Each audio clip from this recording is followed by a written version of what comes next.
inviting me to speak today about cell therapies for pediatric cancers beyond chimeric antigen receptors. I do have some disclosures both in the antigen-specific T cell and the NK cell and CAR T cell space.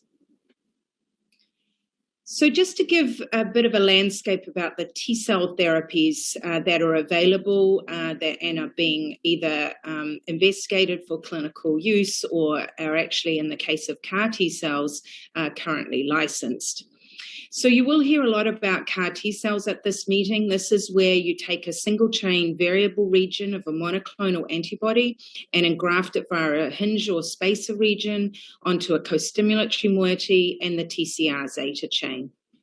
Once this construct is engineered, you can then genetically modify T cells to express this CAR, which will recognize now the antigen that is expressed by that is recognized by the single chain antibody. So it recognizes it now like an antibody, but kills it like a T cell.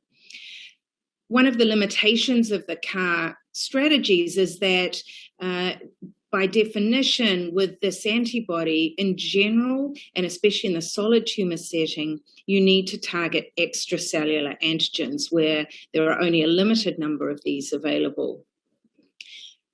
Also, as you'll hear, while there has been great success of CAR T cells for CD19 positive malignancies, there has been lukewarm success in other blood cancers like multiple myeloma and AML, and very little, if no, success in the solid tumor setting. So investigators are looking at other strategies, especially for the solid tumor setting. And certainly the tumor infiltrating lymphocytes have shown potency in the melanoma setting and are being explored in other solid tumors. Similarly, expanding T cells for neoantigens or known tumor-associated antigens is another strategy that can be employed.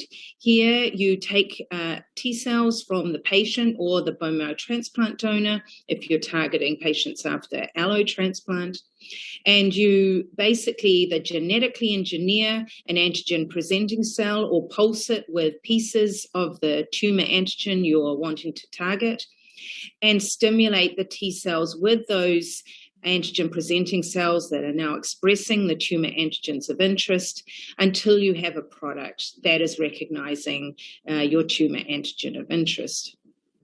Finally, the other strategy that can be employed is to genetically engineer a T cell with a single T cell receptor.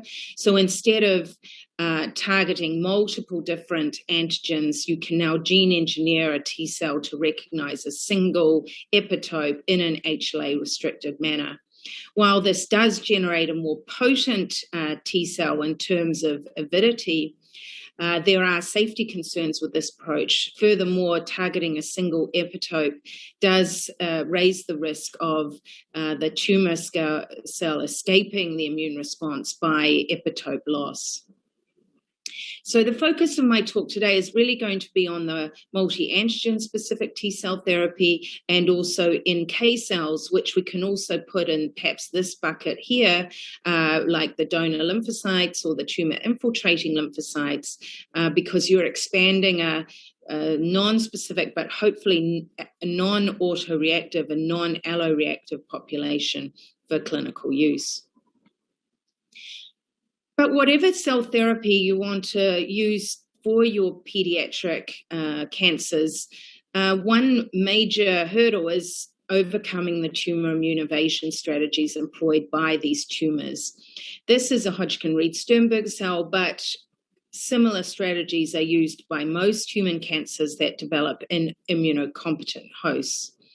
As you can see, the Hodgkin-Reed-Sternberg cell employs multiple immune evasion strategies. The fact that it requires so many immune evasion strategies to overcome the tumor-specific immune response suggests that by just knocking out one or two of these strategies, you may tip in favor of the tumor-specific immunity. So one of the first strategies to overcome is that of antigen loss. So some of the first examples of antigen-specific T-cell therapies was developed in the post-transplant lymphoproliferative disease space. This is a highly immunogenic tumor that develops in patients who have essentially lost their T-cell immunity. So this tumor has very little, if any, tumor immune evasion strategies to overcome. So really makes it a great proof of principle tumor to target with adoptive T-cell therapy. With the pioneering work of Cleo Rooney and Helen Heslop when they were at St. Jude's, and then the Richard O'Reilly group at Sloan Kettering, we amassed well over now 200 patients, although we reported 150-odd patients in a review article a few years ago.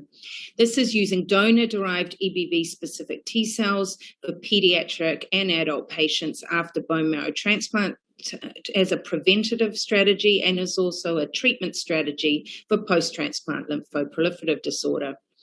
You can see very low rates of GVHD here and even lower rates of cytokine release syndrome. Despite these very low toxicities, there was an over 90% success rate and only one death in this entire cohort from PTLD. So what about beyond PTLD? And certainly there are other EBV-associated cancers that develop in the immunocompetent host, which could be targets for T-cell therapy. In particular, Hodgkin lymphoma and non-Hodgkin lymphoma that develops in the pediatric setting is an ideal tumor to target because of the unacceptable long-term side effects of chemotherapy plus or minus radiation in our vulnerable pediatric population. You can automatically see that this is a less immunogenic tumor because it doesn't express as many EBV antigens on its surface. Nevertheless, LMP1 and LMP2 are potential targets for T-cell therapy. So with Karen Stratoff and Steve Gottschalk, we developed several strategies for expanding LMP-specific T-cells. The initial strategy actually used gene-engineered dendritic cells expressing, transduced with a vector, expressing either LMP2 alone or both LMP1 and LMP2. After 3 stimulations with these gene-engineered monocyte-derived dendritic cells, you had an LMP-specific T-cell product that we had expanded from these heavily pretreated Hodgkin and non-Hodgkin lymphoma patients. You can see here that the products we generated were specific for either LMP2 alone or LMP1 and LMP2, depending on how the manufacturing was done. Irrespective of the product administered, we were seeing a similar event-free survival or disease-free survival at 2 years of 50% in our patient population who were relapsed refractory and by historical controls would be expected to have more of a disease-free survival in the 20% range. Moreover, when these cells were given as adjuvant therapy for high-risk patients after chemotherapy or after autologous stem cell transplant, we were seeing disease-free survival rates at 90% at 2 years. Again, in a patient population where you would expect this disease-free survival rate to be more around 60%. To try and predict who was going to be a responder versus a non-responder, we looked for this concept of antigen spreading, similar to the cancer vaccine community. And we saw that actually, if you were a responder, then you were more likely to have expansion of T cells that were specific for non-EBV but tumor-associated antigens like MAGE, survivin, and PRAME, suggesting that in the patients where there was evidence of epitope spreading or antigen spreading, that you were more likely to receive a positive clinical response. These T cells were not given with prescribed lymphodepletion, and so these anti-tumor effects were seen without preconditioning chemotherapy. As a result, there was also very little to no toxicity related to the product. We then went on and evaluated this product in the post-allo transplant setting for our highest risk pediatric patient population with EBV positive T cell as well as B cell mediated diseases, and showed this product effectively prevented relapse in the majority of patients. This is an example to show you the overall survival rates in those with B cell versus T cell disease. And you can see very impressive overall survival rates in this poor prognosis patient population, where the expected overall survival at 2 years would be more in the order of about 20 to 30%. Again, we saw acceptable toxicity even in the post-allo setting, and certainly improved efficacy compared to historical controls. So how can we move beyond phase 1 and extend to other virus-associated cancers? Well, there was a multi-center study with industry support sponsored by Cellmedica, evaluating this product for EBV-positive NK T-cell lymphoma, and hopefully the results of this will be published soon. We have also gone on to develop products for patients with HIV-associated lymphomas, as well as for patients with HPV-associated cancers. We also then wanted to see if we could enhance our LMP-specific T-cell product for our patients with Hodgkin lymphoma. In particular, we wanted to overcome the tumor immune evasion strategy of TGF-beta because it has such devastating effects on T-cell proliferation and function.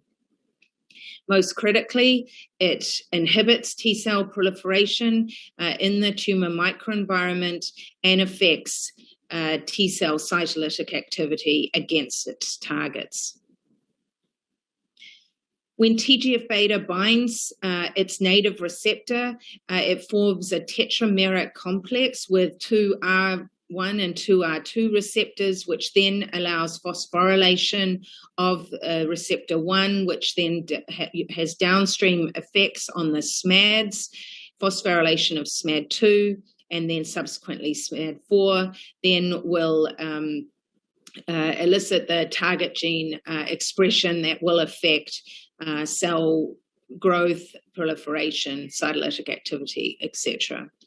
So what we wanted to do was disrupt this complex by introducing a dominant negative TGF-beta receptor, so essentially truncating the R2 receptor. So now when this complex comes together, because this piece is missing, you're unable to get phosphorylation of the R1 receptor, and this whole downstream effect is abrogated. Here's another sort of cartoon of what I'm talking about with the dominant negative receptor that we obtained in collaboration with Joanne Massagay at Sloan Kettering. This vector was cloned into a retroviral vector and then used to transduce LMP-specific T cells prior to freezing. You can see here in vitro that our TGF-beta resistant T cells, when you add TGF-beta, you do not get phosphorylation of SMAD2, unlike the non-transduced and the GFP transduced T cells. You can also see very effective transduction of our products of over 70%. Furthermore, the phenotype of our products was preserved irrespective of if they were transduced or non-transduced, with similar expression of exhaustion markers. Moreover, the specificity in terms of the antigen or tumor antigen specific responses was preserved in the transduced T cell population. In addition, when you take TGF-beta rich supernatant from Hodgkin lymphoma cell lines. You can see that it inhibits T-cell proliferation in vitro, but this effect goes away when you add that supernatant to the TGF-beta resistant T-cells. We then went on to evaluate this product in patients with relapsed refractory Hodgkin lymphoma. All patients had relapsed after a transplant procedure, and this patient received their cells after allotransplant, and so the cells were made from his healthy brother, who was the bone marrow donor. None of these cells were given with prescribed lymphodepletion, and despite that, we saw a dramatic expansion and persistence of our gene-engineered T cells in the peripheral blood of these patients, which corresponded with a complete radiologic and clinical response. This was another patient who had an incomplete response to LMP T cells alone, which then cleared after receiving TGF-beta resistant T cells. Both this patient and last patient have had durable remissions for well over 5 years now. Because we did not use prescribed lymphodepletion, again, we did not see any dose-limiting toxicity, and overall we saw 3 complete responses, which included 1 continued complete response, 1 partial response, and 4 stable disease. As I said, the clinical responses have been durable for up to at least 5 years and accounting, and the T cells are also showing persistence for that duration of time. So the gene engineering these cells to be resistant to TGF-beta did seem a potent strategy to explore in other settings. We have published in vitro studies evaluating TGF-beta resistant NK cells in the brain tumor setting, but I'm going to talk to you today about our work of expanding to neuroblastoma, which was published a couple of years ago. So we're looking at TGF-beta resistant NK cells. So we had previously published that NK cells could be expanded from umbilical cord Bollard as the ultimate, off-the-shelf donor source, and that these cells were vulnerable to TGF-beta mediated immune suppression, which affected their cytolytic activity in vitro. So we hypothesized that by genetically engineering the NK cells with a dominant negative TGF-beta receptor, we could render these cells resistant to the immunosuppressive effects of TGF-beta in the tumor microenvironment, especially in neuroblastoma. So we actually made 2 constructs. One was the so-called legacy construct, similar to the dominant negative TGF-beta receptor we had used in our clinical trial, but we added a marker gene with CD19. The second construct we made actually was trying to turn the negative signal of TGF-beta into a positive signal by adding in the co-stimulatory moiety DAP12. So now when you get ligand binding, you should get activation of your NK cells. This is another way of showing this, that you have, with the presence of DAP12, addition of TGF-beta to NK cells expressing this gene-engineered receptor called NKA would then allow this activation of DAP12, which via ZAP70 would enhance NK cell activation and cytolytic activity. As you can see here, we effectively transduced and then sorted our NK cells so that they were highly expressing our constructs of interest. Furthermore, the NK cells that were transduced with the activating receptor, or the NKA, did show evidence of increased phospho-AKT, suggesting that our hypothesis of turning this negative signal into a positive signal was promising. Moreover, we gave these NK cell products to murine models where these are NSG mice that have been injected with human neuroblastoma cells. You can see here that mice that don't receive any cells die relatively rapidly, as do mice who receive untransduced or mock transduced NK cells. In contrast, mice that received dominant negative receptor gene-engineered NK cells, and more promising, the activating receptor NK cells showed durable responses. This difference was significant and correlated with an increased persistence of the NK cells expressing the activating receptor over the dominant negative TGF-beta receptor. So, in conclusion, from this work, we can say that third-party NK cells can be expanded and transduced to express an engineered TGF-beta receptor, and show in a proof of principle setting in an in vivo model that these activating receptor gene-engineered NK cells not only resist the negative effects of TGF-beta, but have activating and longer-term persistence in the in vivo, which is promising for expanding this strategy clinically to patients with neuroblastoma. We also wanted to look at other pediatric tumors to see if this strategy could be applied. While neuroblastoma does have an NK cell effect, other solid tumors may not be so robust against NK cell mediated immunity. So we first wanted to look at what cell therapy we could use as our platform to target pediatric solid tumors. So to that end, we explored looking at going back to our antigen-specific T-cell population, but obviously we were beyond using EBV-associated antigens for these solid tumors.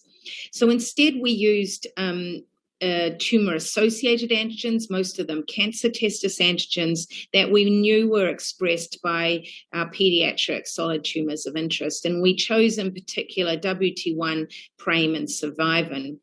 So this strategy that we initially developed back when I was at Baylor with Ann Lean, Ulrike Gerdemann, and Gerrit Weber, taking overlapping peptide pools of your tumor antigens of interest and pulsing your dendritic cells with these overlapping peptides in the presence of cytokines to stimulate and expand a multi-tumor antigen-specific T-cell population.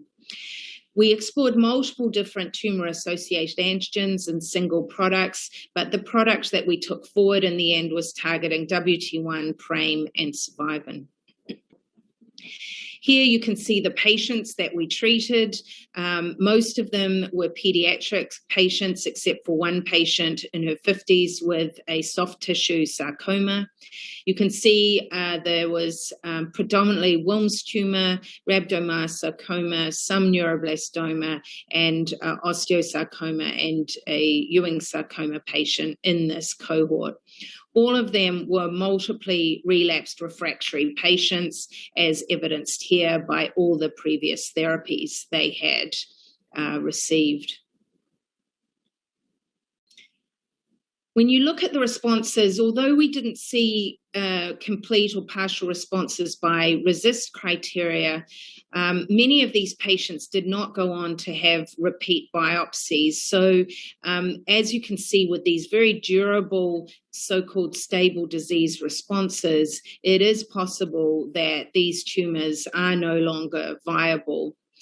That being said, this other than this patient here, it did seem that patients who were treated on dose level 3 had improved progression-free survival than those treated on the lower dose levels. Again, these cells were given without prescribed lymphodepletion, so the toxicity was extremely tolerable. As you can see here, our hypothesis that for the dose level 3 patients, you can see that, yes, there was certainly much better progression-free survival after TAA T-cell therapy. And this is highlighted by the fact that when you compare their progression-free survival from their previous therapy, there is certainly a enhanced effect. I should say that this study was led by Holly Meany and Amy Hunt and was published a couple of years ago now in JCO. We did go on to look to see if expression of our tumor antigens of interest predicted response. You can see here that in general it did not, but there probably is a trend to a positive effect, but our numbers are too small to show statistical significance. Again, what we did show, though, is that in these so-called responding patients, meaning patients who had the prolonged progression-free survival, that these responding patients did have evidence of antigen spreading with expansion of T cells recognizing tumor-associated antigens expressed by their tumors, but not targeted by our T cell therapy. Furthermore, you can see in this illustrated example that there's dramatic antigen spreading, as you can see here at week 10, which corresponded to a massive expansion of the infused T cells as evaluated by TCR sequencing.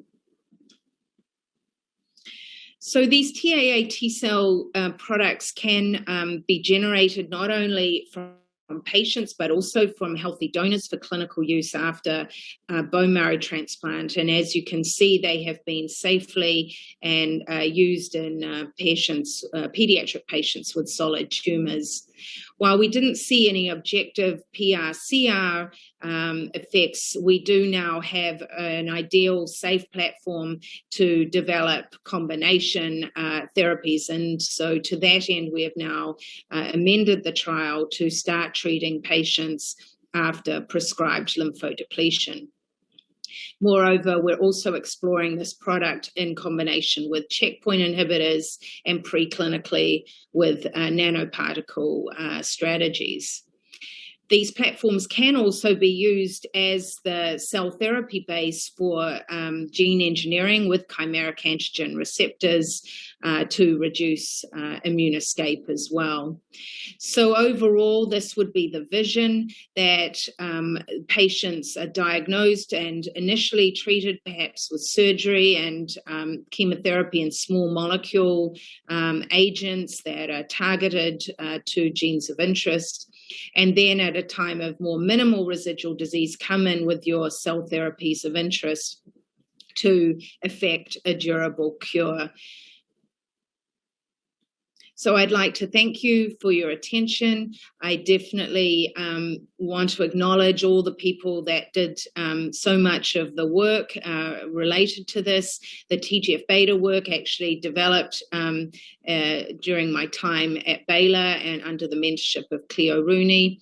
I would like to acknowledge Russell Cruz and Patrick Hanley and Famita Hogg, who are developing these strategies, and Patrick is our GMP director and Famita is our head of regulatory. So thank you very much for your attention.